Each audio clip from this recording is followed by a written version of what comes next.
Ako si Maria at ito ang aking kwento.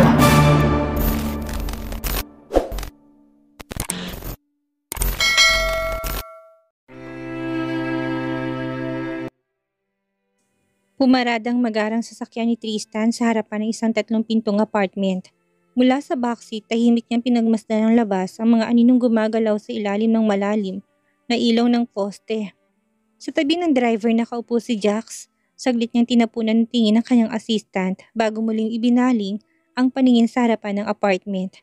Isang malalim na buntong hininga ang pinakawalan niya.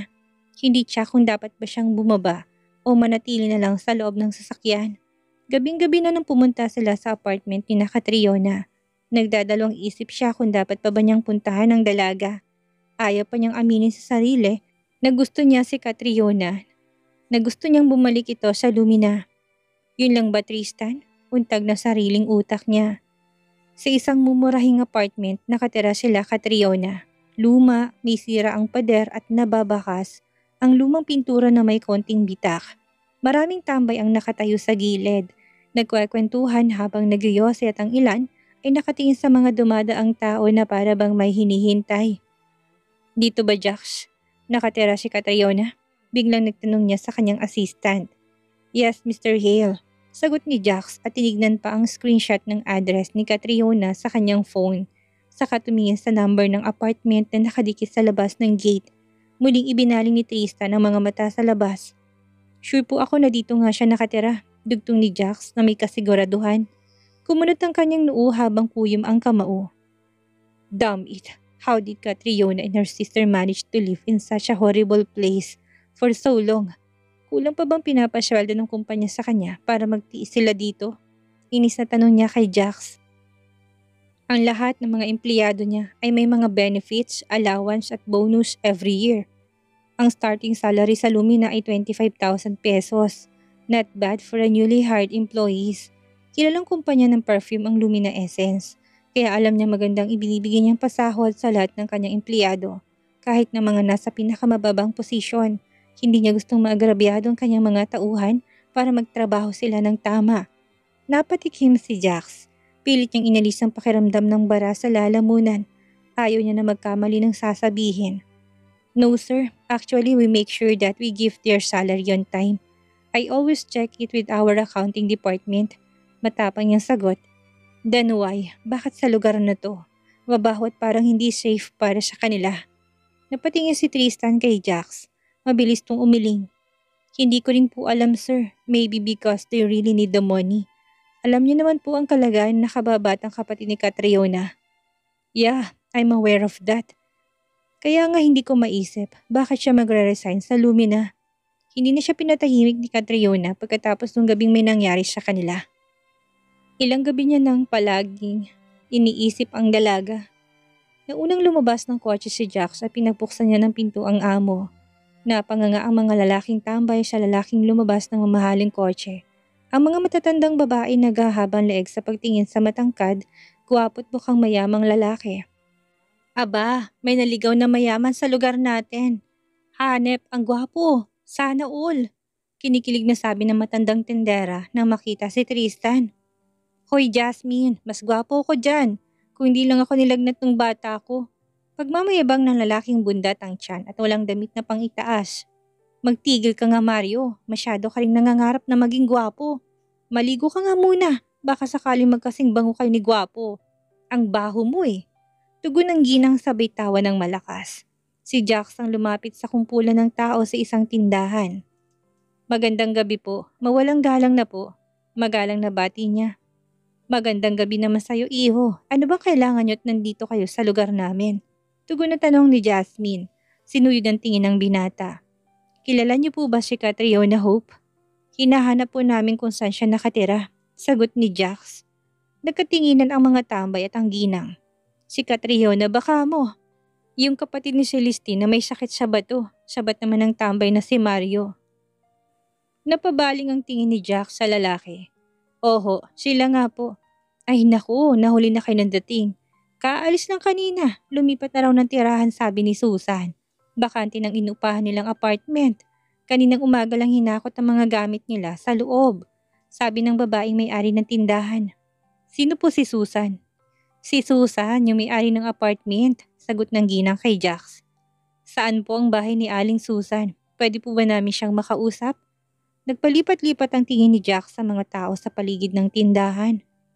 Doon, sa huling pinto ang bahay ni na Susan. Pumasok na lang kayo sa gate at bukas yon. Ang ginang na lang sa loob ng tindahan ang sumagot sa tanong ni Jax. Maraming salamat po. Pagkatapos magpasalamat ni Jax ay tumalikod na siya at binalikan ang kanyang amo. Napansin na kagad niyang mukha ni Mr. Hale. Mukhang may pakiramdam ito na lumipat ng tirahan sina Catriona. Nagtatagis na naman ang mga bagang nito at kahit na naka-shades ay ramdam na ramdam ni Jax ang matalim na tingin nito. What's the bad news, Jax? Agad na tanong ni Tristan na patayo ng tuwid ng kanyang assistant. I'm sorry sir, pero nakalipat na raw po ng tirahan sina Catriona. Bakante ng apartment na inupahan nila. Bahagyang nanigas ang panga ni Tristan. Saglit siyang hindi makapagsalita. Tinitigan lang habang bumibigat ang pakiramdam. Hindi niya alam kung bakit pero may kung anong bumara sa kanyang dibdib. I knew it. Alam ko nga alis siya sa bahay nila. Nararamdaman ko kanina pa. May diing sabi ni Tristan. Pwede po nating tanungin ang may-ari ng apartment. Baka po may alam siya kung saan sila lumipat. Nakuha ko pong pangalan ng landlady. Susan daw pong pangalan at nakatira sa dulo ng apartment. Giit ni Jax. Lumapit si Tristan sa kanyang assistant. Anak ng pusang gala, nagmumukha na akong desperado. Do you know that? Mahina niyang bulong dito. Hindi nakasagot si Jax. Ayaw niya dagdagan ng frustration ng kanyang amo. He was starting to think, Mr. Hale might be falling in love with Catriona Hope. Jax cleared his throat. Hindi naman po. May-ari kayo ng Lumina at empleyada niyo si Catriona. Tinaas si Tristan ng kamay para patigilin siya. Ayoko nang marinig yan. Ayoko sa lahat na nagmumukha akong naghahabol sa babae. Hindi ko gawain yun. If she wants to leave my company, then let it be. Umuwi na tayo. Pagod na ako. Sino nga kayo ulit? At anong kailangan niyo kay Catriona? Nakataas ang kilay ng matabang babae habang nagpapalipat-lipat ang tingin kina Tristan at Jax. Ma'am, I'm Jax. And this is my boss, Mr. Hale. Taga Lumina Essence po kami. Biglang nalaki ang mga mata ni Aling Susan sa narinig. Kilalang kilala niyang sikat ni brand ng pabango ng Lumina. Sa katunayan ngay meron siyang biniling pabango, Tatak Lumina. Lumina Essence? Yung sikat ni brand ng pabango. Hindi makapaniwala pa rin na tanong ng ginang. Tumango si Jax. Opo, nandito po kami para tanungin si Catriona sa inyo. Saan pong lugar sila lumipat ng bahay? Namulang biglang pisngi ng ginang na sa harapan niyang may-ari ng pinakasikat ni brand ng perfume sa bansa. Hindi pala basta-basta ang mga ginoong bisita niya. Nahiya tuloy siya sa dalawang binata dahil sa inasal niya kanina. Akala ko talaga mga manliligaw kay ni Catriona. Ani Susan, napapakamot sa ulo. Nagkatingin ang sina Tristan at Jax. No, we're not suitors of Catriona. Boss niya ako. Hindi ako aakyat ng ligaw sa kanya. Di ni Tristan, malamig ang boses. Napapikit sa Aling Susan habang tumatango-tango. Kunwari nag-iisip ng malalim. Bakit parang ang affected mo masyado, iho? Bahagyang tumigas ang panga ni Tristan. I'm just here for business. Wala akong personal na interes sa kanya. Nagtaas ng kilay si Aling Susan. Kung wala kang interes, bakit nandito ka? Nag-aabalang hanapin siya. Saglit na tatahimik si Tristan pero hindi natinag ang seryoso niyang ekspresyon. Hindi ko inuulit ang sarili ko, Mrs. Malamig niyang tanong. Susan, Aling Susan, sagot ng ginang. Mukhang na-conscious sa tono ni Tristan. Pero iho pala. Sigurado ka bang wala kang ibang dahilan sa paghahanap kay Catriona? Hindi sumagot si Tristan, bagkos sa isang matalim na tingin lang ang pinukol niya dito. Agad namang ubos si Jax para putulin ang usapan ng matandang babae at ng amo niya. So wala po talaga kayong ideya kung saan lumipat si Catriona. Mabilis na singit ni Jax, halatang gustong pagaanin ang sitwasyon sa pagitan ng dalawa. Wala rin kasing inuurungan ang supladong amo niya, pati matanda pinapatulan. Wala nagpaalam siya kaninang umaga at ibinalik ang susi sa akin. Wala naman siyang binanggit kung saan sila lilipat ng magkapatid. Pinayagan ko na rin kasi wala naman siyang atraso sa upa. Sagot ni Aling Susan. Biglang tumayo si Tristan, halatang iritado. Napatingala ang ginang sa binatang ngayon na hindi na paipintang mukha. Let's go, Jax. Wala tayong mapapala dito. Malamig na wika ni Tristan bago tuluyang lumabas ng bahay. Na walang lingon at ni hindi nagpaalam sa matanda. Mabilis namang tumayo si Jax at bahagyang yumuko bilang paggalang sa matanda. Pasensya na po kayo sa inasal ng boss ko. Mainit lang po talagang ulo niya.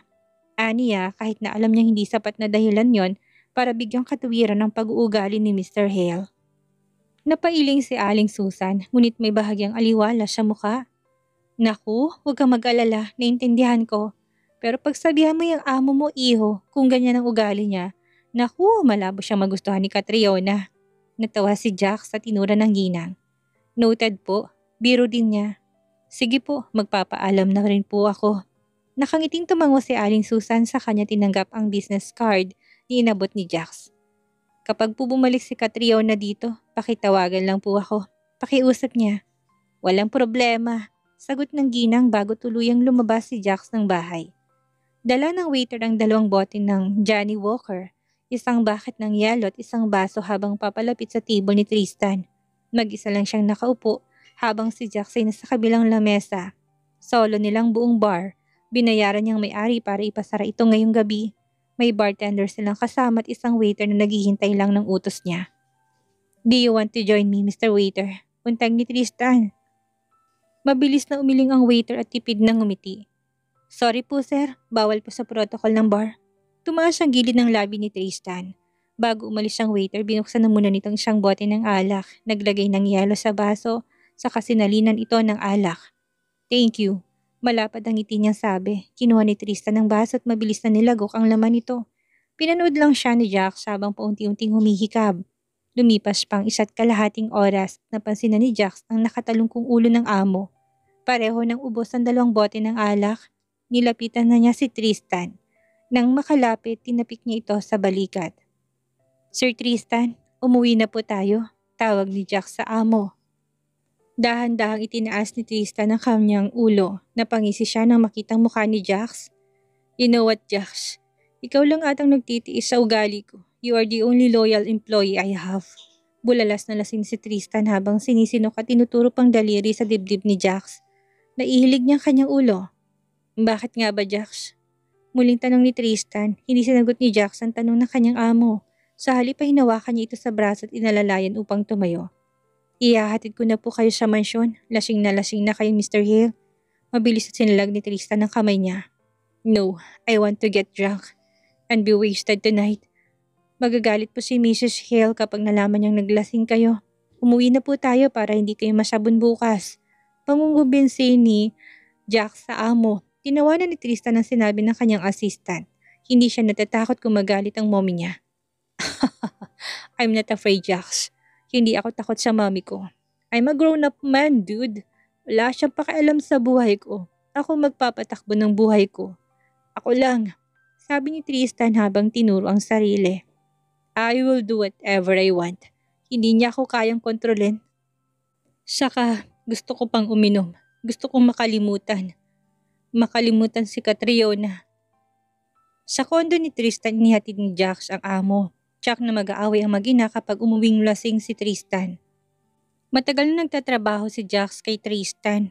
Bata pa lang sila ay kilala na niyang binata. 11:00 ng umaga nang makauwi si Tristan sa mansyon. Nakaligo na siya at iba na rin ang damit niya. Suot niya. Salamat kay Jax na sa kondo siya dinala kaysa dumiretso sa mansyon. Naipark ni Tristan ang kanyang kotse sa malaking parking space sa gilid ng mansyon. Pagkalabas niya ng sasakyan, napansin niyang bagong kotseng katabi ng kotse niya. Saglit niyang pinagmasdan ng latest na model ng BMW pagkatapos ay pumasok na siya sa loob ng mansyon. Good morning, Mom and Dad. Masiglang bati niya sa ina. Nadatnan niya ang parents niya sa sala. Nilapitan niyang ina tinalikan sa pisngi. Wala itong reaksyon at hindi man lang siya ngititian. May tampo na naman ang mommy niya. Where have you been yesterday, Tristan? Hindi ka umuwi kagabi. We're supposed to have dinner with the Bantugan family. Sabi ni Lumina sa anak at tinaasan niya ito ng kilay. Napahinto si Dante sa pagbabasa ng newspaper at tumingin sa anak na humalik din sa kanyang pisngi. Napatampal si Tristan sa kanyang noo. I'm sorry, Mom. I forgot. Tanging naisagot niya at tatalikuran na sana ang parents niya nang magsalita pang ina. Tristan, hindi pa ako tapos na kausapin ka. Bigla ka nalang tumatalikod, mariing sabi ni Lumina. Napatigil ang binata at unti-unting humarap sa ina. Mom, pagod po ako. Gusto ko munang magpahinga. Ang pakiusap ni Tristan sa ina. Sit down and let's talk. Singhal na utos ni Lumina. Walang nagawa si Tristan kung hindi ang sumunod sa gusto ng kanyang ina. Tatalakan na naman siya na kung ano-ano. Kinukulit siya ng ina na magpakasal na at magsimulang bumuo ng pamilya. He's still enjoying his life. Wala pa sa bokabularyo niya ang pag-aasawa. It's been 3 days since I last saw you, son. Napag-usapan natin over the phone na uuwi ka Friday night dahil maipapakilala ko sa'yo. Hindi ka naman umuwi. You are 35 and until now, wala ka pang pinapakilala sa amin ng daddy mo na babaeng pakakasalan. Napabuntong hininga si Tristan. He used to eat. Palagi na lang kapag umuwi siya sa mansyon, ito lamang ang parating gusto ng ina na pag-usapan nila. Walang buhay na tumingin siya sa ina. Mom, I'm busy. Makakapaghintay naman po ang pag-asawa. Yeah, I'm 35 and that's still young. Lalaki ang mga mata ni Lumina. Binalingan niya kanyang asawa. Dante, did you hear what your son said? He said he's still young. Lagpas na nga siya sa kalendar. Kailan pa siya mag-aasawa ha? Kapag hindi ko na kayang lumakad. Hysterical na sabi ng ginang. Binalingan niya ang panganay na anak. When will I see my grandchild from you, Tristan, ha? Look at Darius. Look at him. Pinakilala niya na sa amin ng fiancé niya. Uunahan ka pa ng bunso na magpakasal. Inis na biglang tumayo si Tristan. Naririndi ng tenga niya sa paulit-ulit na sinasabi ng kanyang ina. Hindi pa ako tapos. Back to your seat, Tristan. Nagiging bastos ka na sa ina mo. Galit na bulyaw ni Lumina. Honey, calm down. Please lower your voice. Namagitan na si Dante. Nakikita niyang na-high blood ang asawa. Ang pagsabihan mo itong panganay mo. Bihira nang umuwi sa bahay. Wala pang direksyon ng buhay. He just wants to enjoy life with some random girls. Ayoko na basta na lang siyang pipili ng babaeng ihaharap sa atin. Ewan ko ba kung bakit siya nakipag-break kay Madeline. She's so nice and pretty. I really like her for our son. Nakasad lang naghiwalay silang dalawa. Mahabang litanya ni Lumina. Halos sa buli ng hininga dahil sa walang prenong pagsasalita. Napapailing na lang si Tristan na bumalik sa kanyang upuan. Until now, ang mommy niya ang hindi makamove on sa paghihiwalay nilang dalawa ni Madeline. Parati na lang ibinabalik ang nakaraan kahit na matagal nang tapos. I'm hungry. Ano pong niluto? Biglang pag-iba niya sa usapan. Ayaw niyang pag-usapan pang naging relasyon nila ni Madeline. Unti-unting lumambot ang ekspresyon ng mukha ni Lumina. Nagpahanda ako ng paella at minudo. Do you want to add anything? Untag niya. No more, mom. That's enough. Sagot ni Tristan. Nabaling ang tingin niya sa kanyang ama na nakangiti habang umiiling na lamang ng ulo dahil sa ina. Wait, I'll ask them to prepare our lunch. I hope you'll stay until tomorrow. Tatawagan ko ulit si Comadre para pumunta rito mamayang gabi. Excited na sabi ni Lumina bago to tumayo. Napilitan na lang na tumango si Tristan para mapagbigyan ng gusto ng ina. At matapos noon ay masaya tong tumungo sa kusina para ihanda ang kanilang lunch. Naiwan ang mag-ama na tahimik na nakatingin kay Lumina habang papalayo ito. I'm happy to see you here, my son. You should come home more often para naman makapag-bonding tayo every weekend. Huwag mo nang intindihin masyadong mga sinasabi ng mommy mo. Miss ka lang niya. Nakangiting sabi ni Dante habang tinatapik ang balikat ng anak. Tumango si Tristan. Never naman na nagalit siya sa ina. Kahit masyado itong pakialamera sa buhay niya. Hindi po ko galit kay mommy pero masyado na siyang nakikialam sa buhay ko. Pati ang relasyon namin ni Madeline gusto pa niyang ibalik. 7 years have passed. Napakatagal na noon at baka nga po may asawa na siya ngayon. Saka nakalimutan ko na po siya. Amin niya. Nagsasawa na rin siya sa palagi ang pakikialam ng mommy niya. Kaya mas gusto niyang sa kondo niya umuwi. I know, pero kung nakalimutan mo na nga si Madeline, why don't you start a new relationship? After your ex, wala pa rin nakapalit sa puso mo? You're just playing around with the random girls. Sabi ni Dante. I'm not in a rush, Dad. It's just that I haven't met a woman na swak sa personality ko. Karamihan ng mga babaeng namimit ko, puro maarte at brat. And I'm over it. Gusto ko yung babae na mahal ko. Yung hindi ko kayang mawala sa buhay ko, na parang kayo ni mommy. His past relationship with Madeline, wala talagang ligawang nangyari. Nagkakilala lang sila through friends. Nagkausap and then boom, The next morning sila na. Sobrang bilis ng pangyayari na hindi niya inakalang seseryosohin niya. Plano na niyang pakasalan si Madeline pero nahuli niya ito nakasamang ibang lalaki. She cheated on him.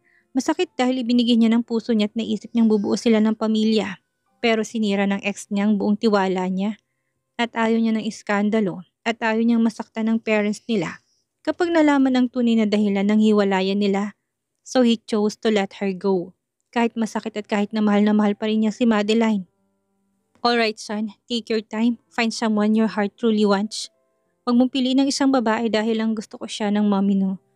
Ikaw pa rin na magdedesisyon kung sinong gusto mong makasama sa buhay. Nandito lang kami para sumuporta. Nakangiting payo ng ama. Thanks dad, sabi ni Tristan na gumanti ng ngiti. Maiba po ko, kaninong bagong kotse na nakapark sa labas? Nagtatakang tanong niya. It's mine, biglang sagot ni Darius. Sabay na napalingon si Tristan at ang kanyang ama sa lalaking biglang nagsalita. Nakita nilang pababa ng hagdan si Darius. Kasama isang babae papalapit sa kanila. Matiim na sinusundan ng mata ni Tristan ang paglapit na nakababatang kapatid. Mas matanda siya ng 5 taon kay Darius pero kung titingnan, parang mas mukhang matanda si Darius. Matalino kasi ito't seryoso sa buhay. Palagi siyang nakikipagkompetensya sa kanya sa lahat ng bagay. Magkasintangkad sila at halos magkapareho rin ng kulay ng balat. Kaya mahirap hulaan kung sino sa kanilang dalawang panganay. Si Darius ang may gustong pamahalaan ng Lumina Essence pero sa kanya ito ibinigay ng daddy nila. At kay Darius naman napuntang trading company na sa nakapangalan sa kapatid. Hi dad, bati ni Darius sa kabinalingan siya. Kuya Tristan, it's been a long time. Inabot nitong kamao para sa isang fist bump. Ayaw niya sanang tanggapin pero ayaw rin niya maging bastos sa harapan ng ama. Kaya ginantihan niya ito. Yeah, matagal na rin tayong hindi nagkikita. Maybe a couple of months. 5 months actually. And now I'm finally here again, sabi ni Darius at napatingin sa babaeng hinapit niya sa bewang. Matamis silang nagngiti ang dalawa. This is my fiancé. She is Mia Soriano. Pakilala nito sa babae. Babe, he is my older brother. Tristan, and you already know my dad, right? Pakilala din ni Darius sa kapatid. Hi Tristan, I'm happy to finally meet you. Madalas kang ikwento sa akin ni Darius. Sabi niya sobrang close kayong magkapatid at pareho kayo ng mga gusto. Lalo na pagdating sa mga babae. Bulalas ng fiancé ni Darius na may kakaibang ngiti. Lunch is ready. Let's go to the dining area. Masayang tawag ni Lumina. Kitang-kita sa kanyang mga matang saya dahil kompletong kanyang pamilya. Tahimik silang kumakain. Walang gustong magsalita at nakikiramdam lang si Lumina sa dalawa niyang anak. Sinong gusto ng dessert? Ako mismong nag-bake ng cake. Who wants Black Forest cake? Tanong niya nakatingin kina Tristan at Darius. Paborito ng kanyang mga anak ang Black Forest cake at madalas nila itong pag-awayan. Me mom, agad na sagot ni Darius habang itinaas ang kanyang kanang kamay. Napangiti si Lumina. How about you Tristan? Tanong niya sa kanyang panganay. Marahang tumango si Tristan bilang sagot. That's great, masayang sabi ni Lumina. Binalingan niyang isang katulong. Pakidala na po ang cake dito. Agad namang tumalim ang katulong at pumunta sa kusina. Ilang sandali lang bumalik ito na may dalang Black Forest cake at nilapag yon sa harap ni Lumina. Kinuha niyang mga plato at nagsimulang maghiwa ng cake. Saglit siyang napatingin sa fiancé ni Darius. Ikaw Mia, gusto mo rin ba ng cake? Malaki ang itinatanong niya. Tipid nang umiti si Mia bago umiwas ng tingin. No po tita, I'm on a diet. Mataas po sa sugar ang cake, kaya pass po ako. Maarte nitong sagot. Unti-unting nawala ang ngiti ni Lumina sa labi. Hindi niya nagustuhan ang naging sagot ni Mia. Napatingin si Darius sa ina nang mapansin ang pagbabago ng mood nito. Babe, just try the cake. Forget your diet just for today. Masarap mag-bake si mommy. Malambing niyang giit sa kamarahang pinisil ng kamay ng nasa ibabaw na lamesa. Parang nakuha ni Mia ang gustong ipahiwatig ni Darius kaya napilitang umiti siya at tumango. Sige na nga, sagot niya sa katumingin sa ina ng boyfriend. Tita, pakilagyan po ang platito ko ng cake. Peke siyang umiti sa bahilig ng ulo. Nasa isang mall si Catriona. Tanghali na nga siyang nagising.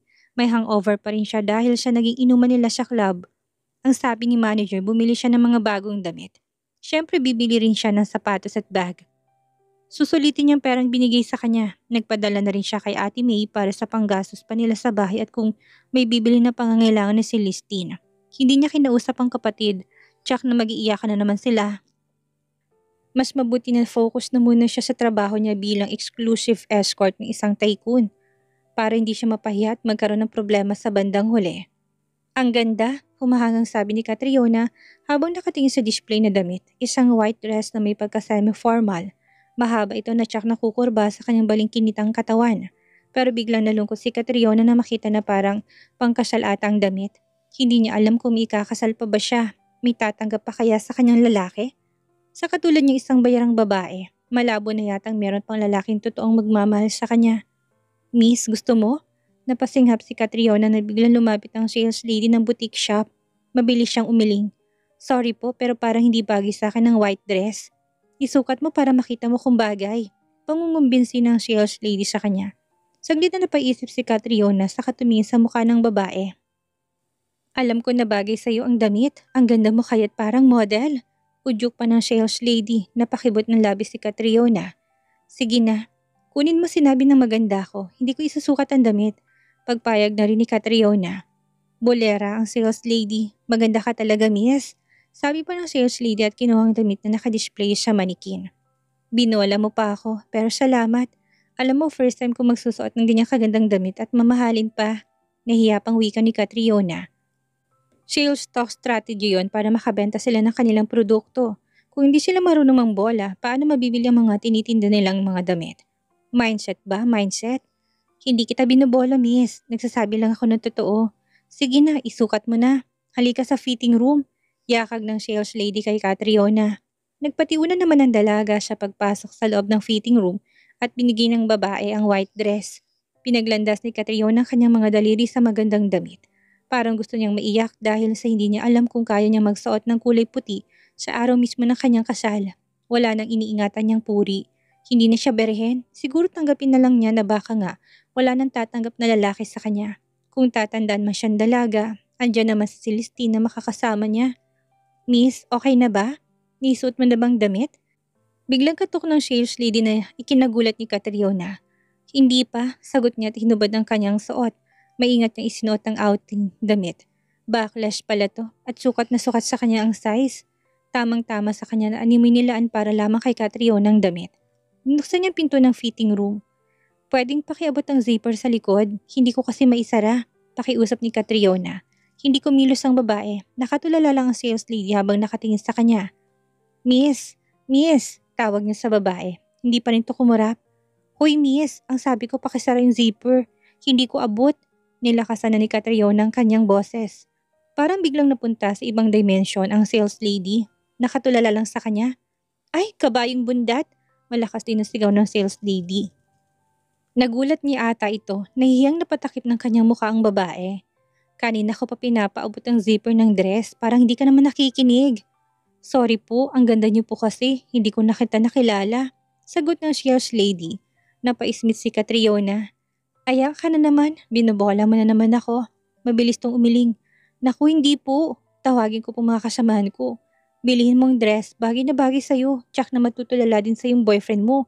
Napanguso si Catriona. Wala ako noon at hindi ko alam kung magkakaroon ako ng boyfriend. Ang babae naman ngayong hindi makapaniwala. Sa ganda mong yan, wala kang boyfriend, miss? Nakakahiyaman pero yun ang totoo. Sagot niya. Ano, bibili mo pa bang dress? Napatingin si Catriona sa dress. Nang hinayang siya at sabi ng sales lady ay bagay daw sa kanya. Pwede naman niya sigurong suot ang damit sa formal occasion. Kung meron. Sige na nga, bibilhin ko na to, nag-alangan na sagot niya. Lumiwanag ang mukha ng babae at kinuhang damit sa kanya. Nagpaalam itong dadalahin sa cashier para doon na lang niya bayaran. Nag-ikot-ikot pa si Catriona sa buong butik. May mga iba pa silang damit na hindi formal. Kinuha na lang niyang kahit na anong maibigan sa loob ng store. Nang matapos siyang mamili ay ginutom siya kaya pumunta siya sa fast food. Sayang wala si Amethyst. Hindi niya makikita si Amethyst na matagal. Hindi naman siya pwedeng magpasama kay Amethyst. Sa kanyang pamimili, mag-uusisa lang ang kaibigan niya dahil sa dami ng kanyang binili. Magtataka yun kung saan galing ang pera. Madulas pa siyang masabi ang kanyang sekreto. Ano kayang gagawin ni Catriona kapag nakaharap niya ang lalaking pakikisamahan niya ng ilang linggo?